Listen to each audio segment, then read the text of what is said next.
Wabarakatuh. Sebelumnya perkenalkan, nama saya David Muhammad William Wahyu Priyatno dengan NIM G0025128 dari kelompok B8.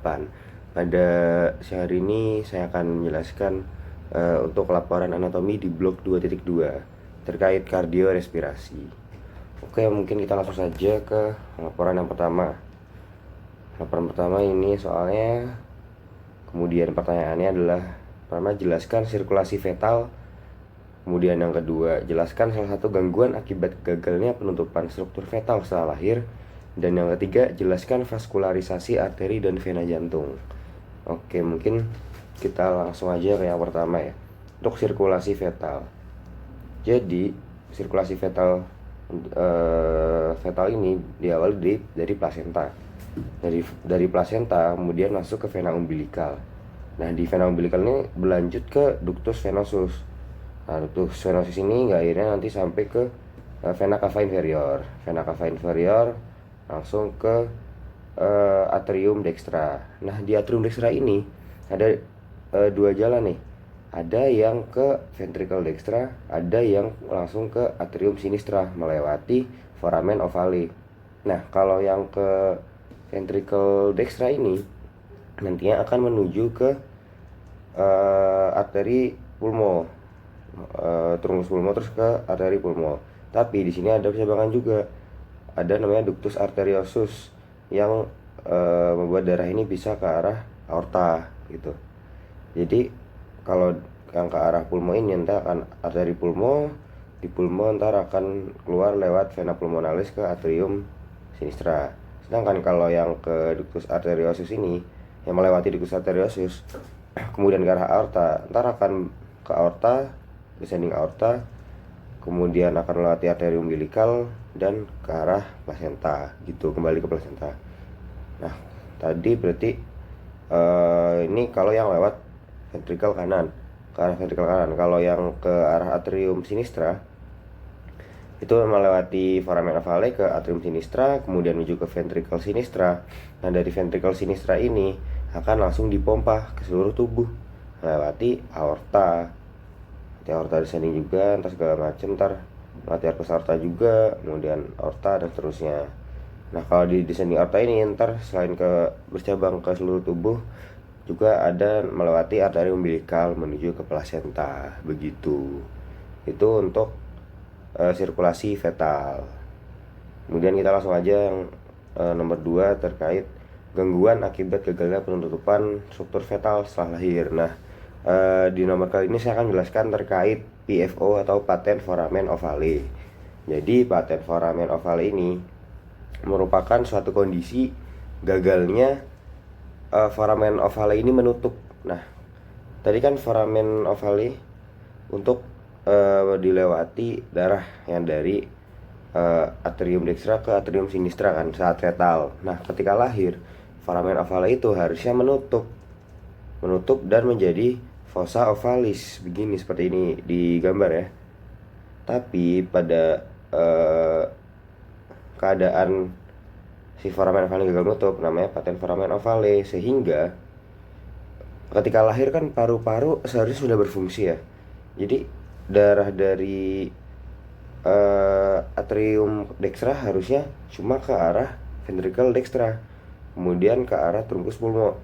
Nah, kalau pada kondisi PFO ini darah kotor dari atrium dextra malah ada yang bisa masuk ke arah atrium sinistra itu. Jadi darah kotor bisa masuk, sudah bersih juga bisa saling masuk juga nih, tergantung tekanannya ya gitu. Jadi akan menyebabkan masalah gitu. Ini untuk PFO ya, terkait patent foramen ovale begitu. Intinya foramen ovale ini gagal menutup gitu. Selanjutnya yang nomor 3. Nomor 3 ini adalah vaskularisasi dari jantung. Pertama untuk arteri ya. Jadi untuk arteri jantung, untuk arteri jantung sendiri itu diawali dari aorta descendens. Nah, aorta descendens ini akan bercabang menjadi arteri koronaria dextra sama arteri koronaria sinistra. Nah, ini arteri koronaria sinistra, bisa lihat ke sini, terus ini yang dextra Kornea Dextra. Nah kemudian yang Dextra nanti akan bercabang lagi, akan bercabang yang Dextra menjadi ada ramus nodus SA, kemudian marginal Dextra, sama ramus intraventricularis posterior atau PDA, biasanya disingkat PDA. Ramus intraventricularis posterior dari kornea Dextra, PDA. Ini jadi cabang-cabang dari arteri kornea Dextra ini. Kemudian ada ramus nodus sinuatrialis arteria kornea Dextra. Kemudian kalau yang sinistra, yang dari arteri koronaria sinistra cabang ada namanya LAD. Kalau ini kan PAD kan. Kalau ini LAD. LAD itu ramus intraventricularis anterior. Yang anterior. Kalau tadi yang posterior, ini yang anterior. LP gitu, beda aja. Anterior posterior. Terus ada koronaria sinistra bercabang. Tadi kan LAD sama ada ramus circumflexus. Nih ramus circumflexus arteria kornea sinistra. Kemudian ada cabang juga di ramus marginalis sinistra dari ramus circumflexus. Jadi ini bercabang lagi.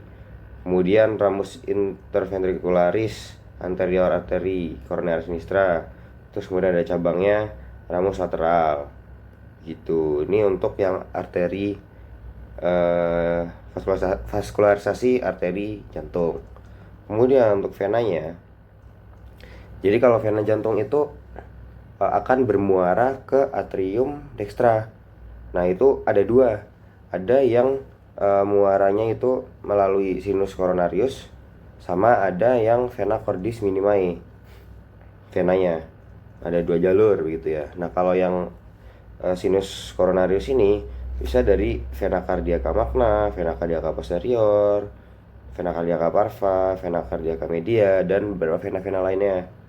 Nah, sedangkan kalau yang melalui vena cordis minimae itu muaranya di atrium dextra, ntar akan melalui foramina vena cavae, foramina venarum cavarum, gitu ya. Tuh, jadi ada dua jalur vena yang ke arah atrium dextra untuk vaskularisasi jantung sendiri gitu. Jadi total di jantung di atrium kanan ada 4 muara. 4. Nah, oke, ini untuk yang laporan pertama. Oke, selanjutnya kita akan lanjut ke laporan yang kedua ya. Ini soalnya kemudian pertanyaannya adalah jelaskan sinus-sinus paranasal yang terdapat pada hidung beserta fungsinya. Kemudian pembagian meatus nasi dan lubang muaranya dari masing-masing sinus. Kemudian yang ketiga, jelaskan mengapa sinus maksilaris lebih sering mengalami sinusitis dibanding sinus lainnya. Oke, ini yang pertama, sinus paranasal. Jadi kita itu punya sinus paranasal ada 4. Yang pertama ada sinus frontalis, kemudian sinus maksilaris, ada sinus ethmoidalis, sama sinus sphenoidalis. Gitu. Ini dari gambar-gambarnya. Nah, kemudian fungsinya apa sih? Nah, jadi fungsinya dari sinus ini yang pertama adalah mengurangi berat relatif tengkorak. Karena sinus ini itu berupa rongga udara. Jadi kan otomatis beratnya akan lebih berkurang gitu kan. Kemudian sinus ini juga dapat meningkatkan resonansi suara. Kemudian ini juga sebagai penyangga terhadap trauma wajah karena bentuknya rongga itu. Kemudian melindungi struktur yang sensitif dari fluktuasi suhu yang cepat di hidung. Kemudian yang kelima, menyebabkan serta menghangatkan udara inspirasi, serta dapat berperan dalam pertahanan tubuh. Jadi ntar sinus dapat mengeluarkan lendir, dimana lendir itu dapat menangkap kuman gitulah ya bahasanya. Gitu tuh untuk sinus paranasal. Jadi sinus paranasal ada 4 tadi. Kemudian lanjut aja ke nomor yang kedua, yaitu meatus nasi beserta muara-muaranya. Jadi meatus nasi itu merupakan suatu rongga di bawahnya kongka. Ini ini adalah kongka, dan di dalamnya itu ada namanya meatus nasi. Oke, yang paling atas kita kayak ini dulu aja, ke recessus sphenoethmoidalis. Jadi di sini ada sebuah muara dari sinus sphenoidalis yang di belakang tadi. Nih, muara dari sinus ini, ya kan?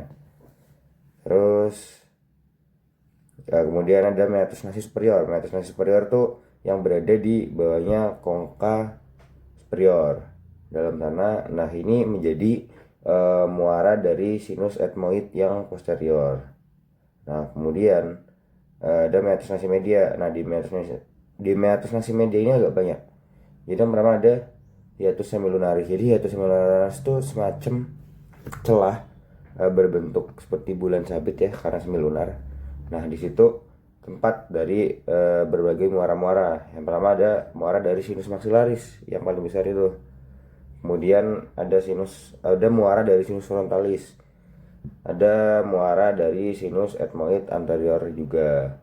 Kemudian di situ juga terdapat infundibulum semilunaris, itu yang menghubungkan hiatus semilunaris dengan ini sinus frontalis.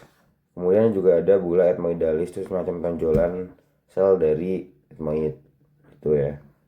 Ini di meatus nasi media. Kemudian di meatus nasi inferior. Nah, di meatus nasi inferior itu ada muara dari ductus nasolacrimal atau nasolacrimal itu yang menghasilkan air mata.